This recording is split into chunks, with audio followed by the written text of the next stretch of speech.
Covid pandemic కన్నా ముందు లైఫ్ని ఎవరు సీరియస్గా తీసుకోలేదు. కానీ పాండమిక్ తర్వాత చాలామంది లైఫ్ పట్ల కాన్షియస్ అయ్యారు. మెయిన్గా బాడీని హెల్దీగా ఉంచుకోవడానికి ఇష్టపడుతున్నారు. వాకింగ్, జాగింగ్, రన్నింగ్, వర్కౌట్స్ ఇలాంటివి స్టార్ట్ చేశారు. మరి వీటికి స్పోర్ట్స్ వేర్ కావాలి కదా, మెయిన్గా షూస్. సో మనకు గుర్తొచ్చే companies Puma, Nike, Adidas. Hey guys, ఎలా ఉన్నారు? Hope everyone is doing fine. So ఈ వీడియోలో ఇండియన్ మార్కెట్లో పూమా, నైకీ అండ్ అడిడాస్ని ఎలా తొక్కేసిందో తెలుసుకుందాం. Let's discuss about the rise of Puma and the fall of Adidas, Nike. World shoes మార్కెట్లో Nike, Adidas, Reebok global లీడర్స్గా ఉండేవి. 2006లో పూమా ఇండియన్ మార్కెట్లోకి ఎంటర్ అయినప్పుడు పూమా రెవెన్యూ వచ్చేసి 22 crores. అదే Nike revenue 99 crores, Adidas revenue 186 crores, Reebok revenue 354 crores. But 2020కి వచ్చేసరికి లెక్కలు తారుమారయ్యాయి. జస్ట్ 14 yearsలో హ్యూజ్ చేంజ్ గమనించాల్సి వచ్చింది. 2020 రెవెన్యూ చూసుకుంటే Reebok 407 crores, Nike 831 crores, Adidas 1250 crores, Puma 1413 crores. So we are about to discuss Puma, Nike, Adidas and రీబాక్ని ఎలా cross చేయగలిగింది. లేట్గా ఎంట్రీ ఇచ్చినప్పటికీ పూమా మార్కెట్ స్ట్రాటజీ ఏంటి, పూమా ఇండియాలో అప్లై చేసిన స్ట్రాటజీస్ నుంచి మనం ఏం నేర్చుకోవాలి. ఇప్పుడు 2006లోకి వెళ్తే అది పూమా ఇండియాలో ఎంట్రీ ఇస్తున్న టైం. అదే టైంలో నైకీ, అడిడాస్ వాటి మార్కెటింగ్ స్ట్రాటజీస్లో చాలా అగ్రెసివ్గా ఉన్నాయి. అడిడాస్కి సచిన్ టెండూల్కర్ బ్రాండ్ అంబాసిడర్గా ఉన్నారు. వేరాజ్ నైకీ వచ్చేసి ఇండియన్ క్రికెట్ టీం యొక్క అఫీషియల్ స్పాన్సర్గా ఉంది. నెక్స్ట్ 5 years అంటే 2011 వరకు ఇండియన్ మార్కెట్లో పూమా చాలా స్ట్రగుల్ అయింది. పూమా స్ట్రగుల్ అవ్వడానికి గల రీజన్స్ అడిడాస్ అండ్ నైకీ కాదు. ఇండియన్ స్పోర్ట్స్ మార్కెట్ చాలా చిన్నదిగా ఉండటం, కాంప్లెక్స్ సిచ్యువేషన్స్ మరియు ప్రైస్ సెన్సిటివిటీ దీనికి తోడుగా ఉండటం. అంటే ఇండియన్స్కి సెంటిమెంట్ ఎక్కువ. మనోళ్ళు ఏదైనా బ్రాండ్కి అలవాటు ఆర్ ఎమోషనల్గా కనెక్ట్ అయ్యి ఉంటే ఇంకా వేరే న్యూ బ్రాండ్స్ అంత ఈజీగా ట్రై చేయరు. సో న్యూ ప్రొడక్ట్స్ యాక్సెప్ట్ చేయడానికి చాలా టైం పడుతుంది. ఇన్ఫ్యాక్ట్ నైకీ ఇండియన్ క్రికెట్ టీమ్కి అఫీషియల్ స్పాన్సర్గా ఉన్నప్పటికీ 2006 నుండి 2010 వరకు ఉన్న డ్యూరేషన్లో కేవలం 99 crores నుండి 186 crores మాత్రమే వెళ్ళింది. And Nike is not even profitable at that time, which is too embarrassing. But అదే 2010లో ఒక బ్రాండ్ ఇండియన్ స్పోర్ట్స్ మార్కెట్ని మాన్స్టర్లా వెళ్తుంది.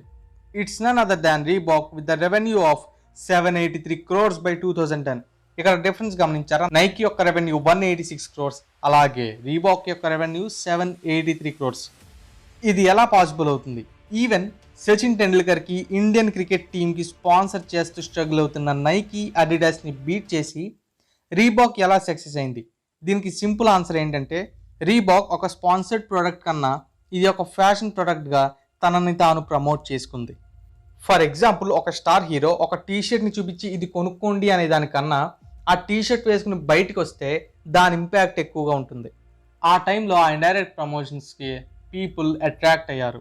అండ్ రీబాక్ ప్రమోషన్స్ చూసుకుంటే సచిన్ని కాకుండా వాళ్ళు ధోని, యువరాజ్ లాంటి యంగ్ స్టార్స్తో బ్రాండ్ ప్రమోషన్ చేసుకున్నారు. రీబాక్ ఒక పర్ఫార్మెన్స్ బ్రాండ్గా కాకుండా ఫ్యాషన్ బ్రాండ్గా ప్రమోట్ అయింది. మరి జస్ట్ స్పోర్ట్స్ బ్రాండ్గా ఉండటం కన్నా ఫ్యాషన్ బ్రాండ్గా ఉండటం వల్ల యూజ్ ఏంటి? దీనికి 3 ఉపయోగాలు ఉన్నాయి.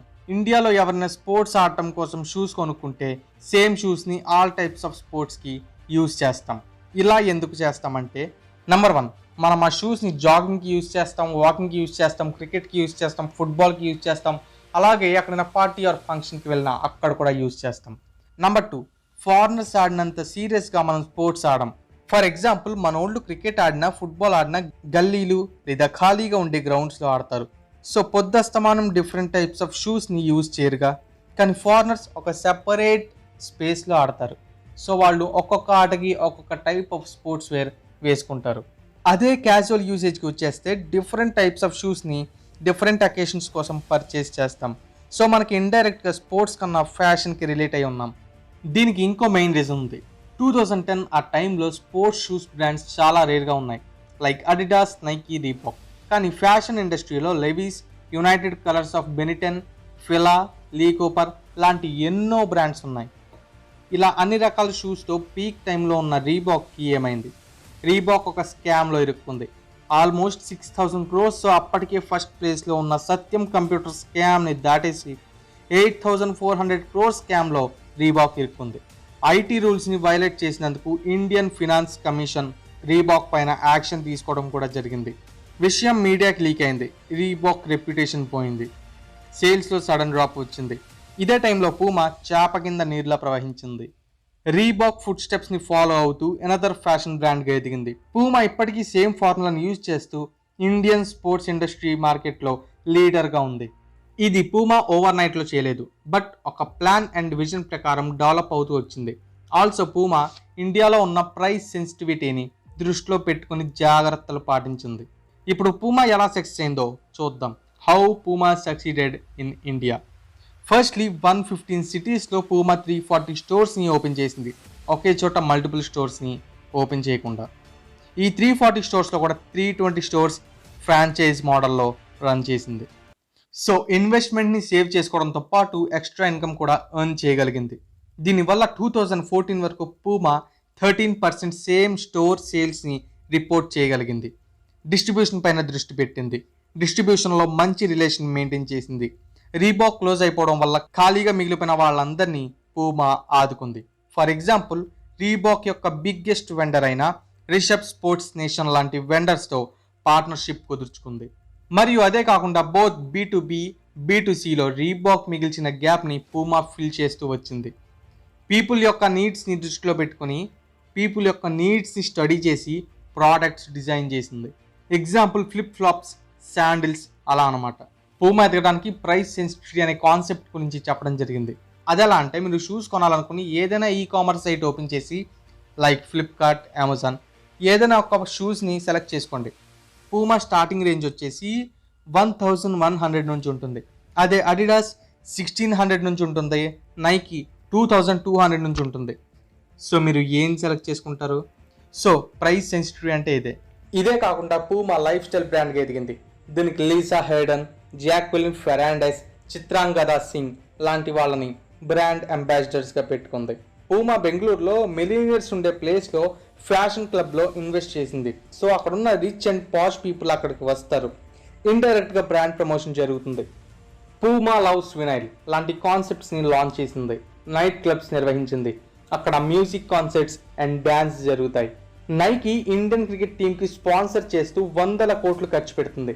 కానీ పూమా యంగ్స్టర్స్ బ్రాండ్ అంబాసిడర్స్తో ప్రమోట్ చేసుకుంటూ వాళ్ళు యూత్లో ఒక బ్రాండ్గా ఉండిపోయారు. సో పూమా ఈ విధంగా ఐకానిక్ ఫ్యాషన్ బ్రాండ్గా ఎదిగింది. వాణి జయన్, దిశా పటానీతో బ్రాండ్ ప్రమోట్ చేయించుకుంది. ఉమెన్స్ ఫ్యాషన్ సెగ్మెంట్లో అడుగుపెట్టింది. అలాగే రీబాక్కి ధోని అండ్ యువరాజ్ ఉన్నట్లు పూమా బ్రాండ్ అంబాసిడర్స్గా విరాట్ కోహ్లీ ఉన్నారు.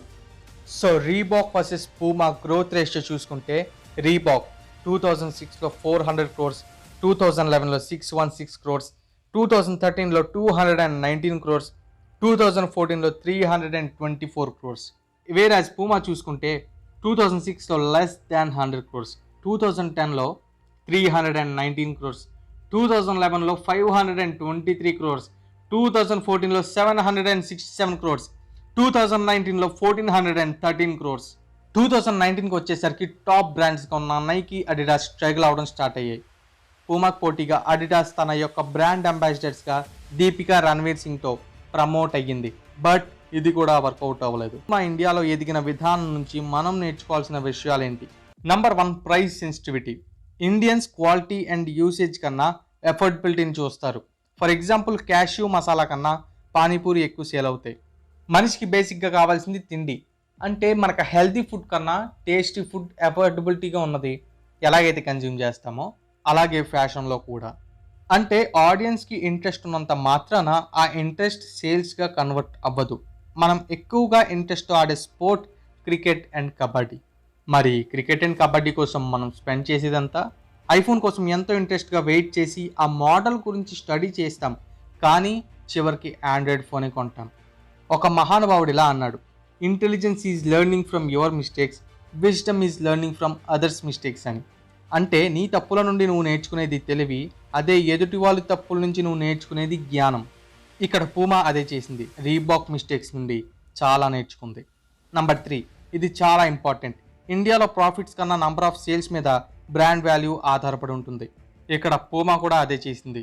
ఒక ప్రోడక్ట్ మీద వచ్చే ప్రాఫిట్ కన్నా నంబర్ ఆఫ్ ప్రోడక్ట్స్ సేల్ చేసింది. So guys, videos like, share and subscribe చేయండి. ఎందుకంటే మంచి మంచి కంటెంట్ ఇచ్చేటప్పుడు కొంచెం సపోర్ట్ కావాలి. సో ఈ వీడియో మీద మీ ఒపీనియన్ ఏంటో కమెంట్ చేయండి. అలాగే మీరు యూజ్ చేసే స్పోర్ట్స్ వేర్ ఏ బ్రాండో చెప్పండి. సో మళ్ళీ నెక్స్ట్ వీడియోలో కలుద్దాం. అంతవరకు సెలవు. Thank you.